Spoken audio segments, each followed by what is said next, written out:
प्यारे बच्चों, हमने पिछली वीडियो में इस्लाम धर्म का उदय और विस्तार किया। आज हम थ्री ऑर्डर तीन वर्ग का चैप्टर करेंगे जो यूरोप से संबंधित है। तीन वर्गों से अभिप्राय यूरोप की तीन सामाजिक श्रेणियों से है। ये वर्ग थे ईसाई पादरी, भूमिधारक अभिजात वर्ग तथा कृषक।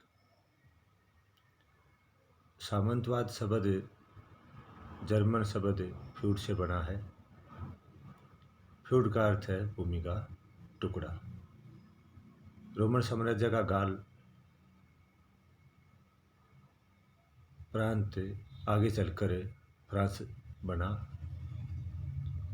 फ्रांस, जर्मनी, फ्रेंक जनजाति ने गाल को अपना नाम फ्रांस दे दिया। उपजाऊ भूमि को मेनर कहते थे। मेनर के मध्य लार्ड अथवा सामंत का महल होता था।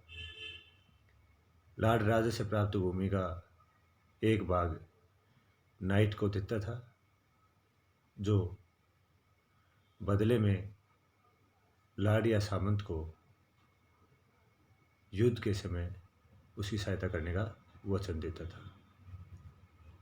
कैथोलिक चर्च एक स्वतंत्र संस्था थी जिसके अपने नियम थे। उसके पास राजा द्वारा दी गई भूमि का एक टुकड़ा होता था जिससे वह कर उगाता था। चर्च को कृषक से एक वर्ष में उसकी उपज का 10वां भाग लेने का अधिकार था, जिसे टीथ कहा जाता था। ये थोड़ा बेसिक एलिमेंट थे इस थ्री ऑर्डर के चैप्टर से संबंधित। अब इसका फर्स्ट जो क्वेश्चन है, फ्रांस के प्रारंभिक सामंती समाज के दो लक्षणों का वर्णन कीजिए। फ्रांस का प्रारंभिक सामंती समाज कृषि उत्पादन व्यवस्था को व्यक्त करता है। इसके दो लक्षण हैं। समाज सामंत या लार्ड तथा कृषि के संबंधों पर आधारित था। कृषक अपने खेतों के साथ साथ लार्ड के खेतों पर भी काम करते थे। लार्ड कृषकों को उनकी श्रम सेवा के बदले सैनिक सुरक्षा देते थे। लार्ड के कृषकों पर व्यापक न्यायिक अधिकार भी थे। जैसे पहले बताया था कि समाज तीन वर्गों में बटा हुआ था: पादरी, अभिजात और कृषक। पादरियों ने स्वयं को प्रथम वर्ग में, अभिजात वर्ग को दूसरे वर्ग में रखा था, परंतु वास्तव में सामाजिक प्रक्रिया में अभिजात वर्ग की महत्वपूर्ण भूमिका थी। इसका कारण था भूमि पर उनका नियंत्रण। यह नियंत्रण वैसलेज नामक एक प्रथा के विकास का परिणाम था। दूसरा क्वेश्चन है, जनसंख्या के स्तर में होने वाले लंबी अवधि के परिवर्तनों ने किस प्रकार यूरोप की अर्थव्यवस्था और समाज को प्रभावित किया। जनसंख्या के स्तर में होने वाले लंबी अवधि के परिवर्तनों ने यूरोप की अर्थव्यवस्था और समाज को निम्नलिखित ढंग से प्रभावित किया। बेहतर आहार से जीवन अवधि लंबी हो गई। 13वीं शताब्दी में एक औसत यूरोपीय 8वीं शताब्दी की तुलना में 10 वर्ष अधिक जी सकता था। वाणिज्य केंद्रों के रूप में नए नगरों का विकास हुआ। नाइट एक अलग वर्ग क्यों बने और उनका पतन कब हुआ। पहले बताया था कि नाइट सामंत या लार्ड से भूमि का टुकड़ा लेते थे और बदले में उनको युद्ध के समय सहायता का वचन देते थे। तो 9वीं शताब्दी यूरोप में स्थानीय युद्धों का काल था। इन युद्धों के लिए कुशल घुड़सवारों की आवश्यकता थी। इस आवश्यकता को नाइटों ने पूरा किया और वे एक अलग वर्ग के रूप में सामने आए। 12वीं शताब्दी में सामंतवाद के पतन के साथ ही नाइट वर्ग का पतन हो गया। मध्यकालीन मठों का क्या कार्य था। मध्यकालीन मठों में भिक्षु रहते थे। वे धार्मिक कार्य तथा अध्ययन करने के साथ साथ कृषि कार्य भी करते थे। उन्होंने कला को भी प्रोत्साहित किया। इस प्रकार मध्यकालीन मठ धार्मिक एवं कलात्मक गतिविधियों के केंद्र थे। नेक्स्ट क्वेश्चन, मध्यकालीन फ्रांस के नगर में एक शिल्पकार के एक दिन के जीवन की कल्पना कीजिए और इसका वर्णन कीजिए। मध्यकालीन फ्रांस के शिल्पकार अपने कार्य में बहुत कुशल थे। वे अपनी अपनी श्रेणी गिल्ड के सदस्य थे। वे वस्तुओं का उत्पादन एक निश्चित मानक के अनुसार करते थे ताकि उनकी गुणवत्ता बनी रहे। वे अपने साथी सदस्यों की सामाजिक और आर्थिक आवश्यकताओं का पूरा ध्यान रखते थे। क्वेश्चन नंबर 6, फ्रांस के सर्प और रोम के दास के जीवन की दशा की तुलना। फ्रांस में सर्प अर्थात कृषि दास लाड़ों की भूमि पर कृषि करते थे, इसलिए उनके अधिकतर उपज भी लाड़ को ही मिलती थी। उनसे बेगार भी ली जाती थी। वे लाड़ की आज्ञा के बिना जागीर नहीं छोड़ सकते थे। सर्प केवल अपने लाड़ की चक्की में ही आटा पीस सकते थे,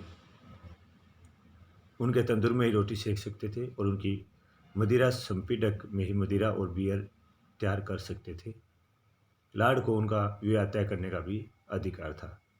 रोम के दासों का जीवन भी बहुत कठोर था। उनसे कई घंटे तक लगातार काम लिया जाता था। उन्हें समूह में बेड़ियों में जकड़ कर रखा जाता था ताकि वे भाग न जाए। सोते समय भी उनकी बेड़ियाँ नहीं खोली जाती थी। उन्हें अधिक से अधिक बच्चे पैदा करने के लिए उत्साहित किया जाता था, क्योंकि उनके बच्चे भी बड़े होकर दास बनते थे। कुछ स्वतंत्र दास भी थे। उनका जीवन अच्छा था, बेहतर था इनकी तुलना में। आगे क्वेश्चन है कि मध्यकाल किसे कहते हैं।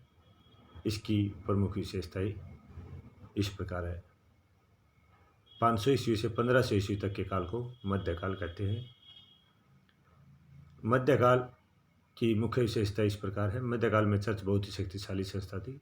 इस काल में सामंतवाद का उदय हुआ। सामंतवाद ने यूरोप के राजनीतिक तथा आर्थिक जीवन में महत्वपूर्ण भूमिका निभाई। मध्यकाल में कोई केंद्रीय सत्ता नहीं थी, इसलिए इसे अंधकार युग भी कहा जाता है। 3 वर्गों से क्या अभिप्राय है। 3 वर्गों से पहले भी हो चुका है क्वेश्चन। ईसाई, पादरी, भूमिधारक, अभिजात वर्ग तथा कृषक। वाइकिंग लोग कौन थे। वाइकिंग स्कैंडिनेविया अर्थात नॉर्वे, स्वीडन, डेनमार्क तथा आइसलैंड के वे लोग थे जो 8वीं से 11वीं शताब्दी के बीच उत्तर पश्चिमी यूरोप पर आक्रमण करने के बाद वहीं पर बस गए। इनमें से अधिकांश लोग समुद्री लुटेरे तथा व्यापारी थे। क्वेश्चन नंबर 4, 9वीं से 16वीं शताब्दी तक पश्चिमी यूरोप के इतिहास की जानकारी किस प्रकार मिल सकती है। उदाहरण से चर्चा कीजिए।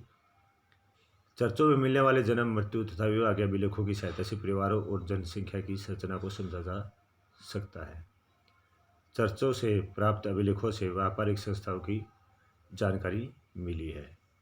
गीत व कहानियों द्वारा हमें त्योहारों और सामुदायिक गतिविधियों के बारे में पता चला है।